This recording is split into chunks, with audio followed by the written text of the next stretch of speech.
বাজারে আছে। এই যে মাংস ধোয়া হয়নি আমার, এই যে এতটা নোংরা বের করেছে আবার, আর ঠিক এরম করে ধুয়েছে, রক্ত রাখছে না একটুকু মুরগির।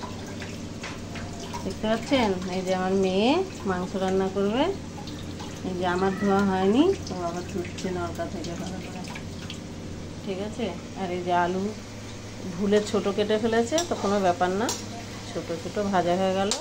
ওইদিকে ভাত হয়ে গেছে, এদিকে এই যে কোনো দিন রান্না করেনি, কিন্তু এই যে শ্বশুরবাড়ি করে কি সুন্দর করে পেঁয়াজ সব কুচি কুচি করেছে, ঘিসেছে, মশলা তৈরি করা হয়ে গেছে, রান্না করবে। আর আমি আজকে খাবো। ঠিক আছে না?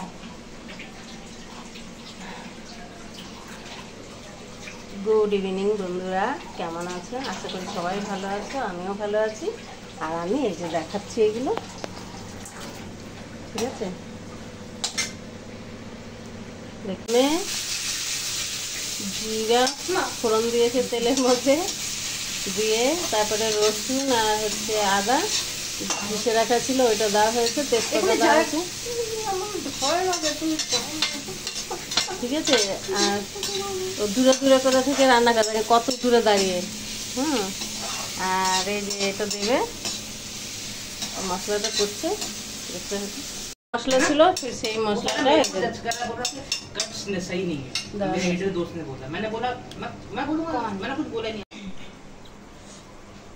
মশলাটাকে আগে ভালো করে বানাচ্ছে। এবার চিকেনটা মশলার মধ্যে, বানানো মশলার মধ্যে চিকেনটা দিচ্ছি।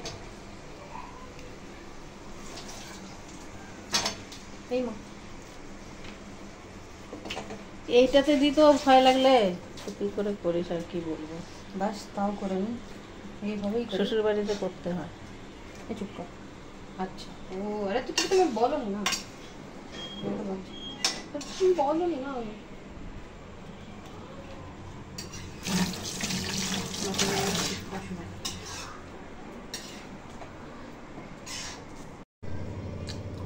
ঠিক এরকম শুকনো শুকনো বানানো হয়েছে মাংসটা।